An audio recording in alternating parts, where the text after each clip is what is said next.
اعوذ باللہ من نفسی ومن الشیطان الرجیم بسم اللہ الرحمن الرحیم وبہ نستعین وصلی اللہ علی سیدنا محمد وأہل بیتہ الطیبین الطاہرین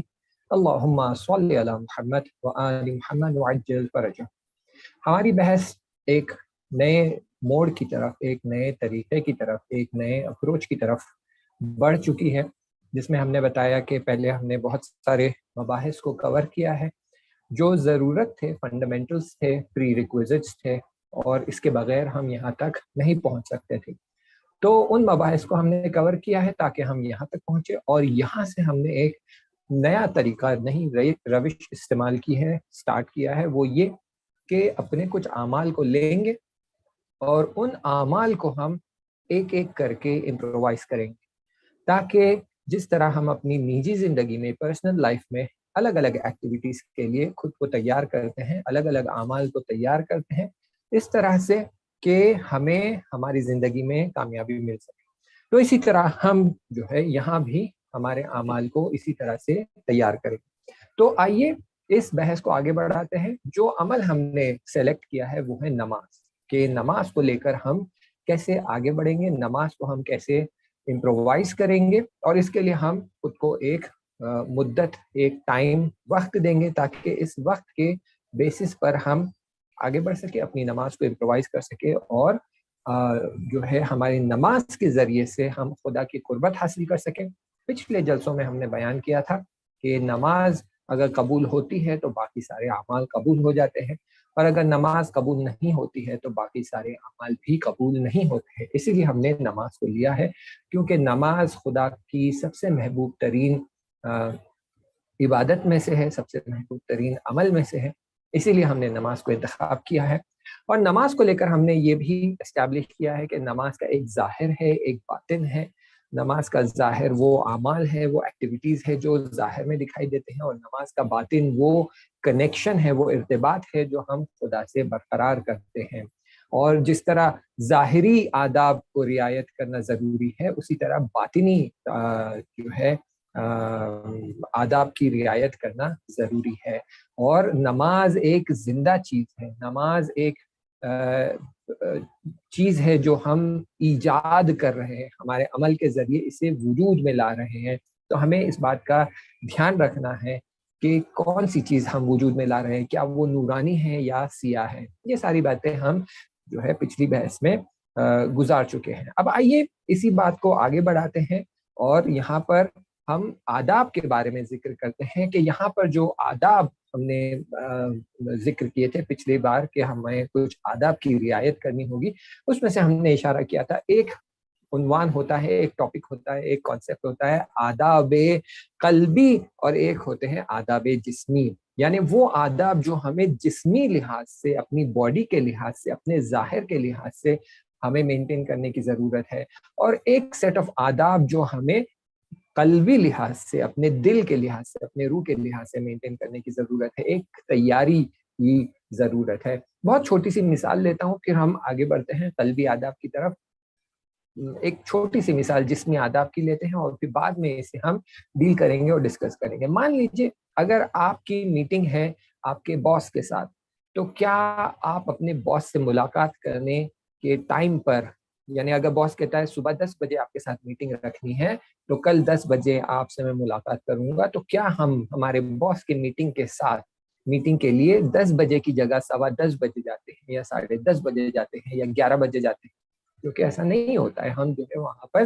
10 بجے سے پہلے ہی پہنچ جاتے ہیں تاکہ ہماری میٹنگ صحیح سے ہو جائے۔ اور یہی جب ہمیں پتہ چلتا ہے کہ ہمارے باس سے نہیں بلکہ کمپنی کے سی ای او کے ساتھ ہماری میٹنگ ہے، تو اس میٹنگ کے لیے ہم نہ صرف ٹائم پر بلکہ ٹائم سے پہلے پہنچ جاتے ہیں، پوری تیاری کے ساتھ جاتے ہیں، لباس مناسب پہن کر جاتے ہیں، عطر لگا کر جاتے ہیں، بال کو کنگھی کر کے، نہا کر، تیاری کے ساتھ خود کو سنوار کر بہترین انداز میں کمپنی کے سی او سے ملنے جاتے ہیں۔ اور اگر پتہ چلتا ہے کہ کنٹری کا پریسیڈنٹ یا پرائم منسٹر آپ سے ملنا چاہتا ہے، ایک دیش کا پریسیڈنٹ یا پرائم منسٹر، تو ہم اور زیادہ شدت کے ساتھ، زیادہ تیاری کے ساتھ، سارے ڈاکیومنٹیشن کے ساتھ، سارے پیپر ورک کے ساتھ جو مطلب بیان کرنا ہے اس کو 3 بار 4 بار تکرار کر کے اس طرح سے کہ میرے بیان میں کوئی غلطی نہ ہو، میرا کوئی غلط تلفظ نہ ہو جائے، غلط ورڈ بیان نہ ہو جائے، یہ ساری تیاری کر کے اپنے آپ کو سدھار کر پوری طرح سے نہا کر تیار ہو کر جاتے ہیں۔ کیوں؟ کیونکہ آپ کے سامنے آپ جس شخص سے ملاقات کرنے جا رہے ہیں آپ اسے باارزش سمجھتے ہیں، آپ اپنے مینیجر کو خود سے زیادہ باارزش سمجھتے ہیں، آپ کمپنی کے سی ای او کو خود سے زیادہ باارزش سمجھتے ہیں۔ اسی لیے جب کمپنی کے سی ای او کے سامنے جاتے ہیں تو باادب نشست بیٹھتے ہیں، آپ اس کے سامنے سافٹ ڈرنک اٹھا کر نہیں پیتے، سینڈوچ ایک ہاتھ سے نہیں کھاتے، پاؤں ٹیبل پہ نہیں رکھتے، بلکہ باادب آپ اس کے سامنے بیٹھتے ہیں اور اپنی باڈی لینگویج کا بھی لحاظ کرتے ہیں، اس کے سامنے منہ کھول کر بڑا بڑا جو ہے کہا نہیں لگاتے، یا اس سے بات کرتے سمے خامیازہ نہیں بھرتے ہیں آپ، یعنی جو ہم کہتے ہیں بگائی لیتے ہیں وہ نہیں لیتے آپ۔ کیوں؟ کیونکہ آپ دیکھتے ہیں کہ سامنے والا شخص با عزت اور با عظمت شخص ہے، تو آپ کوشش کرتے ہیں کہ آپ اپنے آپ کو اسی انداز میں اس کے سامنے رکھیں کہ جس انداز سے اسے آپ کو اس کے سامنے پیش آنا چاہیے۔ اور یہی جب ہم کنٹری کے پرائم منسٹر یا پریزیڈنٹ کے سامنے جاتے ہیں تو انداز ہمارا بدل جاتا ہے۔ اب آپ سوچئے جب ہم پوری کائنات کے مالک کے سامنے جاتے ہیں،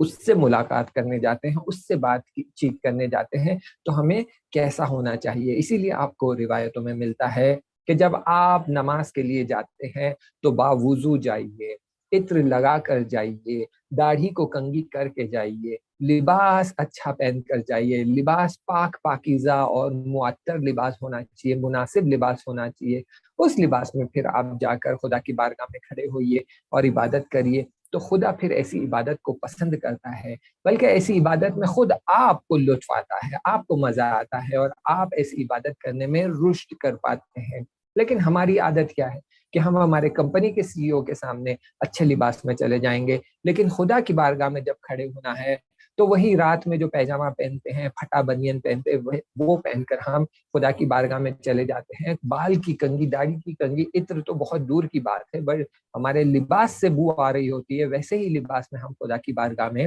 چلے جاتے ہیں۔ تو یہ جو آداب ہے لباس نماز کے، اس میں ایک ظاہری آداب ہے جس میں سے یہ چیزیں ہیں کہ جب آپ اٹھتے ہیں نماز پڑھنے کے لیے تو آپ خود کو اس طرح سے خدا کی بارگاہ میں لے جائیں جیسے کہ آپ کائنات کے مالک سے ملاقات کر رہے ہیں۔ آپ کے لحاظ میں، آپ کے انداز میں ادب ہونا چاہیے۔ آپ جب اٹھتے ہیں، جب آپ بیٹھتے ہیں تو ادب ہونا چاہیے۔ نماز پڑھتے سمے آپ کسی اور سے بات کرتے ہیں، مسجد میں جا کر آپ کسی اور سے بات کرتے ہیں تو آپ کے انداز میں ادب ہونا چاہیے۔ بالکل ویسے ہی جیسے اگر آپ پرائم منسٹر کے سامنے اپنے دوست سے بات کرنا چاہتے ہیں، یا آپ کا دوست آپ سے 100 میٹر دور کھڑا ہوا ہے تو اس سے بات کرنا چاہتے ہیں، تو آپ یہاں سے چلا کر بات نہیں کرتے۔ کیوں؟ کیونکہ سامنے پرائم منسٹر کھڑا ہوا ہے، سامنے پریزیڈنٹ کھڑا ہوا ہے۔ تو پھر کیسے ہم خدا کی بارگاہ میں جا کر یہ بھول جاتے ہیں کہ زمانے کا امام یہاں پر حاضر ہے، خدا ہمارے سامنے حاضر ہے، اور پھر ہم وہی انداز میں جو ہمارا بازاری انداز ہوتا ہے، عامیانہ انداز ہوتا ہے، بہت ہی سادہ انداز ہوتا ہے،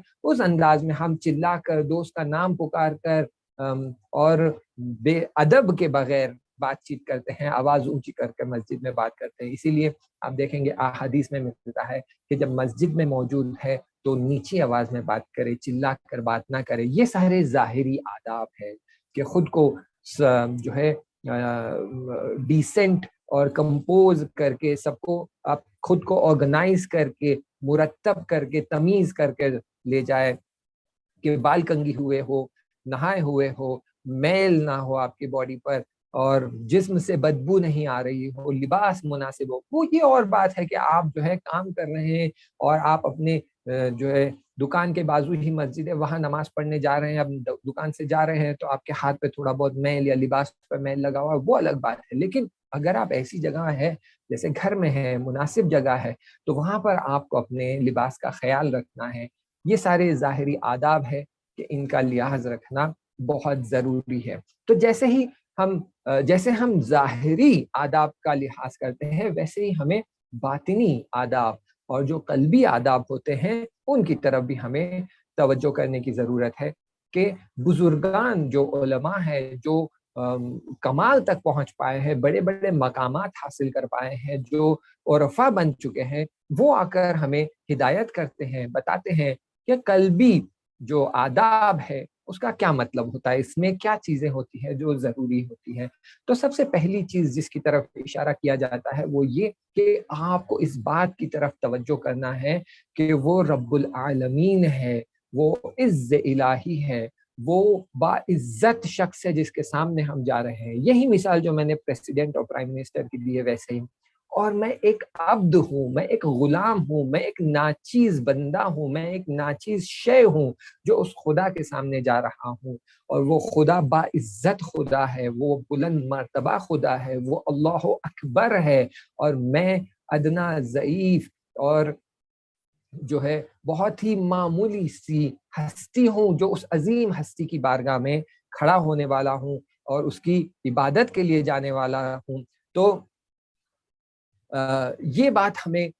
ہمارے اندر حاصل ہونے کی ضرورت ہے، اور علماء اور بزرگان کہتے ہیں کہ جو قربت حاصل ہوتی ہے بندے کو، وہ سب کچھ اسی بات پہ ڈیپینڈ ہوتی ہے کہ وہ خدا کو کتنا بڑا دیکھتا ہے اور خود کو کتنا ناچیز دیکھتا ہے۔ جتنا بڑا تصور میں ہم خدا لے کر آتے ہیں، بڑا بے یہ معنی نہیں کہ مثلا بلڈنگ سے بڑا، دنیا سے بڑا، یونیورس سے بڑا نہیں، با عظمت، با کرامت، با قدرت، با حکمت، با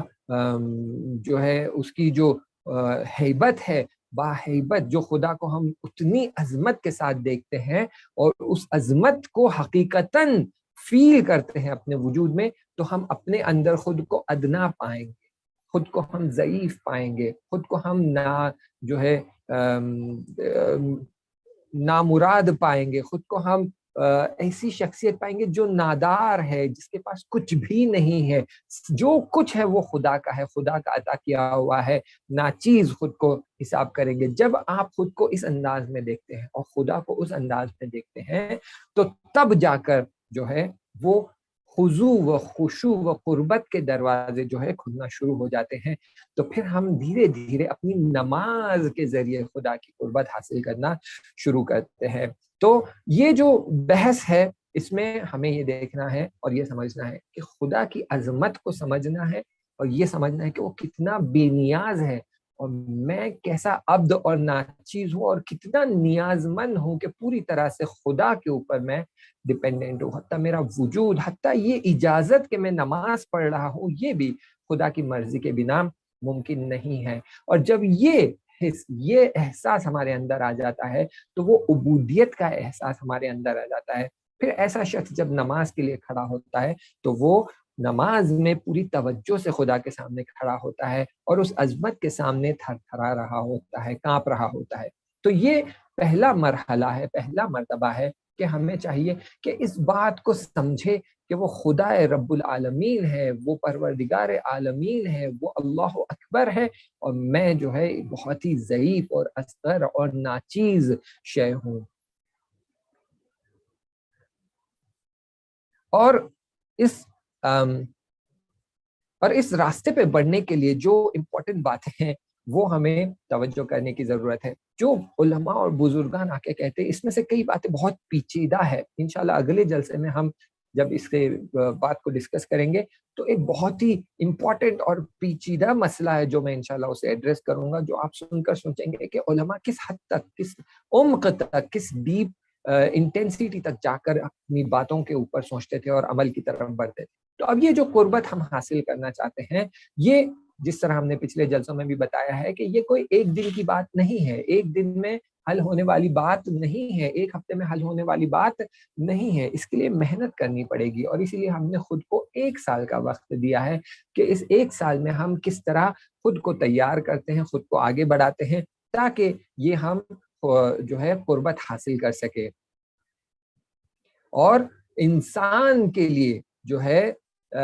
جو پہلا مرحلہ، جو پہلی چیز جو علماء کہتے ہیں ضروری ہے، وہ ہے انسان کے لیے علم حاصل کرنا، معرفت حاصل کرنا، خدا کی معرفت حاصل کرنا، اس بات کی کہ وہ کتنا بڑا اور کتنا اکبر ہے اور ہم کتنے ضعیف ہیں۔ اور علم کے دوسرے شعبے ہیں جو ہم تھوڑی دیر بعد اس کو ڈسکس کریں گے۔ اور علماء کہتے ہیں کہ انسان کا کمال اور نقص اسی پہ ڈیپینڈ کرتا ہے کہ وہ اس بات کی کتنی معرفت رکھتا ہے۔ آیا وہ اس بات کی معرفت اس حد تک رکھتا ہے کہ اس کے لیے یقین بن کے اس کے دل میں اتر گیا ہے، تو پھر اس کے دل سے نقائص کم ہو جاتے ہیں، جو ہے شارٹ کمنگز کم ہو جاتے ہیں، اور اس کے اندر پازیٹیو ایلیمنٹس اور جو ہے اس کا کمال اور پرفیکشن بڑھتا جاتا ہے۔ لیکن اگر وہ اس بات پر پوری طرح سے نہیں اترتا ہے، اس بات کو پوری طرح یقین بنا کر اپنے اندر نہیں اتارتا ہے، تو پھر اس کے اندر وہ نقائص موجود رہتے ہیں۔ آپ کی خدمت میں ایک بہت ہی پرانا اور معروف قصہ اور جو داستان ہے وہ پیش کرتا ہوں، آپ کو بات سمجھ آئے گی کہ ہو سکتا ہے دل میں محبت ہو سکتا ہے دل میں ایک پیار اور قربت ہو خدا کی، لیکن نقص کے ساتھ موجود ہے، اور ہو سکتا ہے دل میں ایک یقین ہے جو بغیر نقص کے ہے اور جو کامل ہے، لیکن یہ دونوں میں فرق ہے، اور خدا دونوں کو اپنی جگہ پر پسند کرتا ہے اور ارزش دیتا ہے، لیکن خدا یہ چاہتا ہے کہ ہم اور اوپر آئے۔ ایک واقعہ ہے کہ جناب موسیٰ علیہ السلام خدا سے ملاقات کرنے کے لیے، خدا سے بات کرنے کے لیے اس پہاڑ کی طرف جا رہے تھے جہاں پر وہ عبادت کرتے ہیں، تو رستے میں انہیں ایک کیا کہتے ہیں چوپان ملتا ہے، چوپان ہم اسے کہتے ہیں چرواہا ملتا ہے۔ وہ چرواہا اپنے بھیڑ بکریوں کو لے کر وہاں پہاڑ کے نزدیک بیٹھا ہوا ہوتا ہے، اور جو ہے بھیڑ بکریاں جو ہے گھاس چر رہی ہوتی ہے، اور یہ بیٹھ کر خدا کی حمد و ثنا کر رہا ہوتا ہے، کہتا ہے کہ اے خدایا تو کتنا زیبا ہے، تو کتنا خوبصورت ہے، تو کتنا بیوٹیفل ہے، اگر تو مجھے کبھی مل جائے تو میں تیرے پاؤں دبا دوں گا، اگر تو کبھی مجھے مل جائے تو میں تیرے بال خوشبو سے دھوؤں گا، اور پھر بیٹھ کر تیرے بالوں کی کنگھی کروں گا، اور تیری حمد و ثنا میں یہ پویم پڑھوں گا، یہ جو ہے قصیدہ پڑھوں گا۔ اے خدا تو اتنا زیبا ہے کہ تیری آنکھوں کی یہ وضعیت ہے، تیرے بال ایسے ہیں۔ تو جناب موسیٰ وہاں سے گزر رہے ہوتے اور سنتے ہیں کہ یہ شخص کیا کہہ رہا ہے، یہ تو کفر ہے، وہ خدا کے لیے ہاتھ، پاؤں، سر، بال، آنکھیں، ان چیزوں کی بات کر رہا ہے، جبکہ خدا تو ان چیزوں سے منزہ ہے، وہ تو بے نہایت ہے، اس کا کوئی شیپ نہیں ہے، اس کی کوئی باڈی نہیں ہے، اس کی آنکھ، بال، کان یہ نہیں ہے، تو یہ کیسی باتیں کر رہا ہے؟ تو وہ چرواہے سے کہتے ہیں کہ تم کیا کفر بک رہے ہو، یہ کیسا کفر ہے کہ تم خدا کے بارے میں پاؤں اور ہاتھ اور اس کے پاؤں دبانے کی بات کر رہے ہو، بال دھونے کی بات کر رہے ہو، یہ سراسر کفر ہے، ایسی باتیں نہ کیا کرو۔ اور پھر جناب موسیٰ اپنے راستے پر چلے جاتے ہیں، اور جب خدا سے ملاقات کر کے بات کر کے پلٹ رہے ہوتے ہیں تو خدا کہتے ہیں کہ موسیٰ وہ شخص یاد ہے جو تمہیں راستے میں ملا تھا، جو چرواہا تھا؟ جناب موسیٰ کہتے ہیں ہاں ہاں مجھے یاد ہے۔ کہتے ہیں کہ اس کی داستان کیا ہے مجھے بتاؤ۔ تو جناب موسیٰ شرمانے لگتے ہیں، کیوں؟ کیونکہ وہ جو باتیں کر رہا تھا وہ خدا کی بارگاہ میں بیان کرنا انہیں لگا مناسب نہیں ہے، کہ خداوند متعال جو بے نہایت ہے، ہر نقص سے منزہ ہے، اس کی بارگاہ میں آ کر یہ اس کے سامنے بیان کرنا کہ خدا تیرے ہاتھ ہے، پاؤں ہے، تیرے بال ہے، تو وہ شرمانے لگے۔ تو پھر خداوند متعال کہتا ہے کہ میں جانتا ہوں کہ وہ کیا کہہ رہا تھا، لیکن موسیٰ، پھر جناب موسیٰ سے جو ہے خداوند متعال فرماتے ہیں کہ موسیٰ اس کی حکمت، اس کی معرفت، اس کی فکر اتنی ہی ہے، اس نے اس سے زیادہ معرفت حاصل کی ہی نہیں ہے، تو یہ خدا کی قربت بھی اتنی ہی حد تک حاصل کر پایا ہے، اور خدا سے محبت کرنے کا انداز بھی اس کا اتنا ہی ہے، اسے لگ رہا ہے کہ خدا اسی کی طرح ہے، اس کے ہاتھ ہے، پاؤں ہے، اور خدا اس کی طرح تھک جاتا ہے تو اسے لگتا ہے کہ اس کے پاؤں دبا دے گا، کیونکہ چرواہا بھیڑ بکریوں کو لے کر میلوں چلتا ہے، جب جا کر اسے کہیں گھاس مل جاتی ہے اور بھیڑ بکریاں وہ کھانے لگتے ہیں تو اس کے پاؤں درد کرنے لگتے ہیں، تو اسے لگتا ہے خدا کے بھی پاؤں ہیں اور خدا کے پاؤں درد کر رہے ہوں گے، اسے لگتا ہے کہ اس دھول مٹی کی وجہ سے خدا کے بال بھی دھول مٹی والے ہو جاتے ہیں۔ تو موسیٰ اس کی معرفت اتنی ہی ہے، اس کی سمجھ اتنی ہی ہے، اور وہ اتنی ہی سمجھ کے ساتھ میری حمد و ثنا کر رہا ہے، کوئی بات نہیں، اسے ویسے ہی کرنے دو۔ لیکن ہدف کیا ہے؟ انبیاء کو کیوں بھیجا گیا؟ اس لیے نہیں کہ لوگوں کو اپنی جہالت پہ باقی رہنے دے، انبیاءوں کو اس لیے بھیجا گیا ہے کہ لوگوں کو وہ معرفت عطا کرے جس سے ان کی خدا کے نسبت معرفت کامل ہوتی جائے، زیادہ ہوتی جائے، تاکہ وہ خدا کو صحیح اور دقیق انداز میں پہچان سکے، سمجھ سکے، اور اس سمجھ کے بعد خدا کی عبادت کرے۔ تو اس عبادت میں ایک اور ہی لطف ہے، اس عبادت میں ایک اور ہی مزہ ہے، اس عبادت میں ایک اور ہی کامیابی ہے اور ایک اور ہی کمال ہے۔ تو یہاں پر ہم علماء جو کہتے ہیں وہ کہتے ہیں کہ ہمیں چاہیے کہ سب سے پہلے ہم خدا کی معرفت اور علم حاصل کریں، اور جب ہم یہ کرتے ہیں تو ہماری محبت خدا کی طرف بڑھ جاتی ہے، ہماری انڈرسٹینڈنگ خدا کی طرف بڑھ جاتی ہے. جب انڈرسٹینڈنگ بڑھتی ہے تو پھر ہمارا طریقہ خدا کی طرف بڑھ جاتا ہے, ہمارے دل میں عزت زیادہ بڑھ جاتی ہے خدا کے نسبت. تو پھر خدا کی بارگاہ میں جب کھڑے ہوتے ہیں تو زور سے آواز لگانا, چلانا, غیر مناسب لباس پہن کر جانا, یہ ساری چیزوں سے پرہیز کرتا ہے انسان. مناسب لباس پہن کر جاتا ہے, پھٹا بنیان اور لنگی یا پھر پاجامہ پہن کر نہیں جاتا, مناسب لباس پہن کر, عطر لگا کر, خود کو تنظیم کر کے, سج کے سوار کے خدا کی بارگاہ میں جاتا ہے, کیونکہ رب العالمین سے ملاقات کر رہا ہے. تو آپ نماز پڑھنے والے کی طرف نگاہ کریں گے تو آپ کو خود سمجھ آ جائے گا کہ اس کے دل میں خدا کی کتنی معرفت ہے. جتنی زیادہ معرفت, وہ اس کی ظاہری آداب سے آپ کو پتہ چل جاتا ہے کہ اس کے دل میں کتنی زیادہ معرفت ہے. تو یہاں پر جو ہے علماء کہتے ہیں کہ جب انسان خدا کی معرفت اپنے نزدیک بڑھا لیتا ہے تو پھر وہ خود کو کم سمجھنے لگتا ہے. جب خود کو کم سمجھنے لگتا ہے تو خود بینی, سیلف سینٹرڈ, ایگوئزم, ایگوٹزم اور سیلف فوکسڈ, یہ چیزوں سے ہٹ کر خدا کی طرف توجہ کرتا ہے. خدا کی خود بینی, خود پرستی سے نکل کر خدا پرستی کی طرف بڑھتا ہے. اور جب تک وہ خود پرستی میں ہے تب تک وہ خدا پرستی کی طرف نہیں بڑھ سکتا. وہ تب ہی خدا پرستی کی طرف بڑھ سکتا ہے جب وہ خود کی طرف سے اپنی آنکھیں پلٹا لے. اور بزرگان علماء کہتے ہیں کہ جب تک انسان, بلکہ اس طرح کہتے ہیں کہ انسان کا سب سے بڑا بت اس کی نفس ہے, کہ جب تک انسان اپنے نفس کی پرستش کرتا ہے وہ خدا کی پرستش کی طرف نہیں بڑھ سکتا. وہ اپنی ہی پرستش میں, خود پسندی میں پھنسا ہوتا ہے اور وہ آگے نہیں بڑھ سکتا. جب تک انسان خود کے جمال اور کمال میں پھنسا ہوا ہے وہ خدا کے جمال اور کمال کو نہیں دیکھ سکتا. وہ خود کو دیکھتا ہے, خود کو نکھارتا ہے, خود کو نہارتا ہے, خود کی بیوٹی کو دیکھتا ہے, خود کے صفات کو دیکھتا ہے. میں کتنا عالم ہوں, میں کتنا حکیم ہوں, میری کتنی انٹیلیجنس ہے, میرے کیسے خیالات ہیں, میرے کیسے تھاٹس ہیں, میں یہ پڑھا ہوا ہوں, میں وہ پڑھا ہوا ہوں. جب تک وہ خود کو نہار رہا ہوتا ہے, خود کے جمال اور کمال کو دیکھتا ہے, تو پھر اس کی نگاہ میں خدا کے جمال اور کمال نہیں آ سکتے. خدا نے انسان کی خلقت کو ہی ایسے بنایا ہے کہ اس کے دل میں, انسان کے دل میں یا خود پسندی ہے یا خدا پسندی ہے, یا خود کی رضایت ہے یا خدا کی رضایت ہے. اگر وہ خود کی رضایت کے پیچھے دوڑ رہا ہے تو خدا کی رضایت کے پیچھے نہیں دوڑے گا. خود کی پسندی ڈھونڈ رہا ہے تو خدا کی پسندی نہیں ڈھونڈے گا. انسان کی خلقت ہی ایسی ہے. تو جب تک انسان خود کو دیکھ رہا ہے, خود کے بارے میں سوچ رہا ہے, خود کے کمال کے بارے میں تعریف کر رہا ہے, تو پھر وہ خدا کی کمال کے طرف نہیں پلٹ سکتا, اس کی طرف توجہ نہیں کر سکتا. اور یہاں پر ایک بہت ہی امپورٹنٹ بات اور بہت ہی جو ہے اچھی مثال دی گئی ہے کہ دیکھیں, اگر جب ہم چاہتے ہیں کہ ایک جگہ سفر کرے, ٹھیک ہے, تو ہم جب سفر کے لیے نکلتے ہیں تو ہمیں اپنا گھر, اپنا مقام چھوڑنا پڑتا ہے اور منزل کی طرف, مقصد کی طرف بڑھنا پڑتا ہے. اور اگر مقصد کی چاہت دل میں ہے تو پھر ہم مقصد کی طرف, منزل کی طرف تیز تیز قدم بڑھاتے ہیں. اور اگر مقصد کی چاہت دل میں نہیں ہے تو پھر ہم منزل اور مقصد کی طرف دھیرے دھیرے قدم بڑھاتے ہیں. لیکن جب تک ہم اپنے گھر کو نہیں چھوڑیں گے ہم مقصد کی طرف مسافرت نہیں کر سکتے, مقصد کی طرف آگے نہیں بڑھ سکتے. تو عرفاء آ کر کہتے ہیں کہ اگر تم چاہتے ہو کہ اپنی منزل تک پہنچو, اور تمہاری منزل کیا ہے, تمہاری منزل خداوند متعال ہے, اور اگر تم چاہتے ہو کہ خدا تک پہنچو, منزل تک پہنچو, تو تمہیں جو کرنا ہے وہ یہ کہ تمہیں اپنا گھر چھوڑنا ہے, یعنی خود کو چھوڑنا ہے, خود پسندی کو چھوڑنا ہے, خود پرستی کو چھوڑنا ہے, اپنے خواہشات کو چھوڑنا ہے. اس مکان سے نکل کر جب تم سیر کرو گے,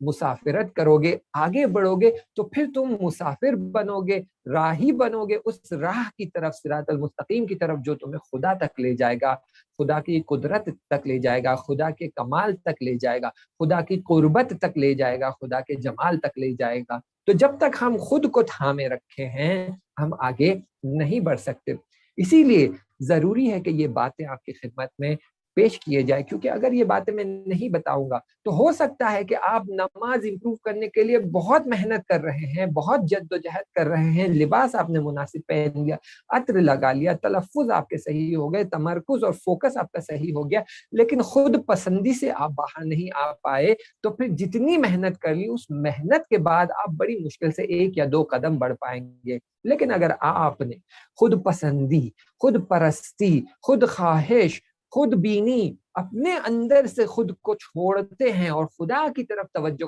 کرنے لگتے ہیں، اپنے آپ سے توجہ ہٹا کر خدا کی طرف توجہ کرنے لگتے ہیں، اس وقت اگر آپ کے ظاہری آداب میں تھوڑی کمی رہ جاتی ہے یا قلبی آداب میں بھی تھوڑی کمی رہ جاتی ہے، پھر بھی اس شخص کے نسبت جو یہ سارے آداب کی رعایت کرتے ہوئے خود کی طرف توجہ کرتا ہے، آپ اس سے تیزی سے آگے بڑھیں گے۔ اسی لیے ضروری ہے کہ اس بات کو سمجھے کہ یہاں پر اگر ہم چاہتے ہیں خدا کی طرف بڑھے تو ہمیں خود کو بھولنا پڑے گا، خود سے توجہ ہٹانی پڑے گی اور خدا کی طرف توجہ کرنی پڑے گی، تب ہی ہم جا کر کامیابی سے خدا کی طرف بڑھ سکتے ہیں۔ سورہ نساء میں